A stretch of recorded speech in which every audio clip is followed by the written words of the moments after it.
السلام عليكم ورحمة الله تعالى وبركاته. أهلا وسهلا بالجميع ومرحبا بكم مرة أخرى على قناتكم ماروكانس بهولندا. تنتمنى الجميع يكون بخير وعلى خير بحول الله.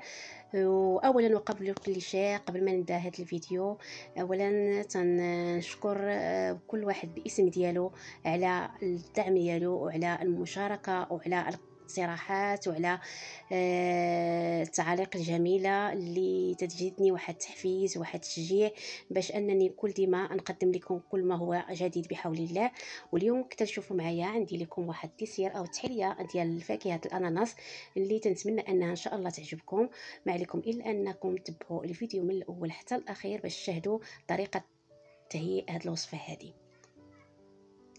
بسم الله وعلى بركة الله. أولا تناخدو طنجرة وتنوضعو فيها واحد تقريبا 500 مليلتر ديال عصير ديال البرتقال.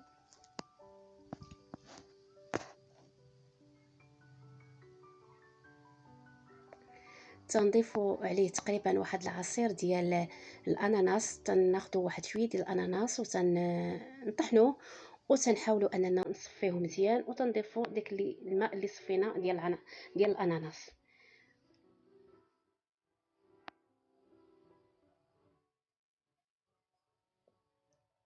من بعد تنضيف العناصر اللي هي 2 معالق كبار ديال مايزينا، 2 معالق كبار ديال سنيده، ومعلقه صغيره ديال سكر الفانيلا.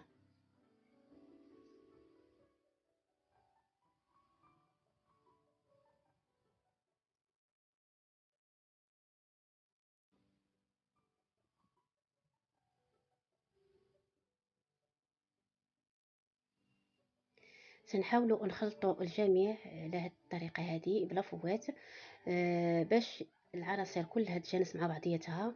وكذلك داك دي مايزينا او بودره الذره انها تنسجم مع العصير ديال البرتقال والعصير ديال المايون ديال عفوا ديال الاناناس.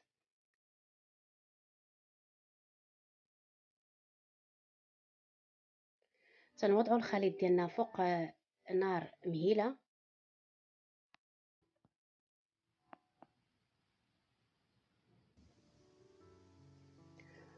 وتنحاولوا اننا نبقاو نحركوا هذا الخليط حتى تتنسجم العناصر بعضياتها ونحاولوا اننا الخليط هذا ما نوقفوش على التحريك باش حتى ناخذوا واحد القوام ديال الخليط انه يعقد لينا وتيتخلط مزيان. منين يبدا الخليط تيعقد تنضيفوا القطع صغيره ديال الاناناس كما تشاهدوا معايا وحنا تنحركوا.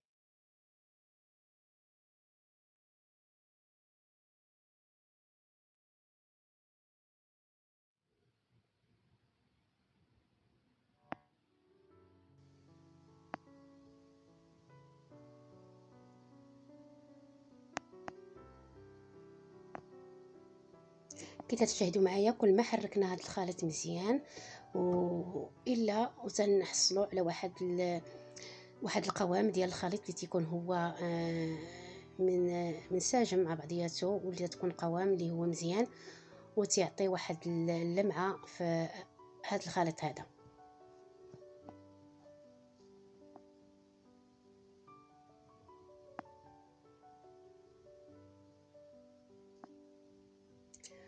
من بعد تندوزو لتهيئ الكريم شانتي.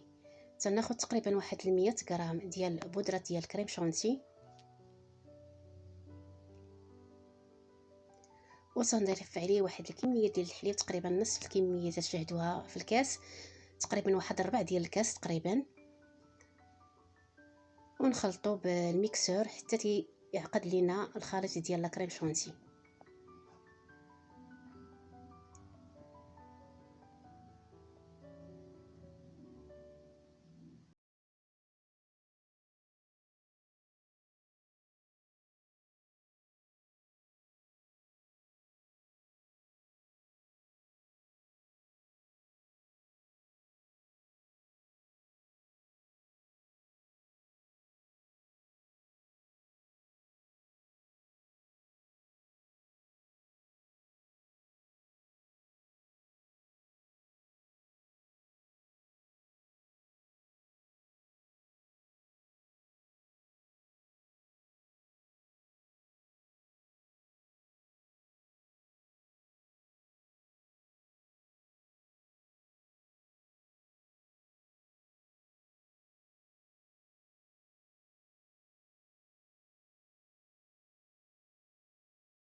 ودابا ان شاء الله غادي ندوزو الطريقه ديال التقديم. بعد ما وجدنا الخليط ديالنا وخليناه حتى برد، تن ناخذ واحد الكؤوس اللي هي على حسب الرغبه ديالكم، يكونوا كيسان صغار او كبار. تنوضعوا الخليط ديالنا في الكؤوس على هذه الطريقه هذه.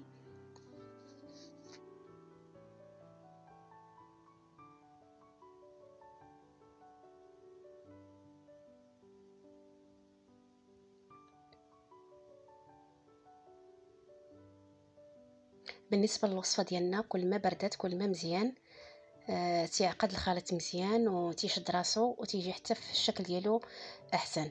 تنوضعوا قطع ديال الاناناس دائريه على هذا الشكل هذا.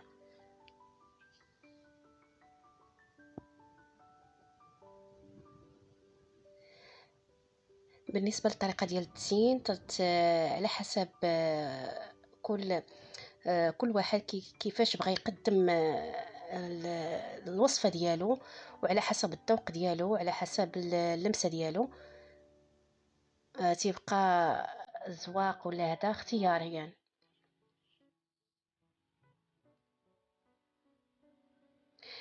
كي تشاهدوا معايا وضعت انايا عليه الكريم شانتي اللي هيئت من قبل.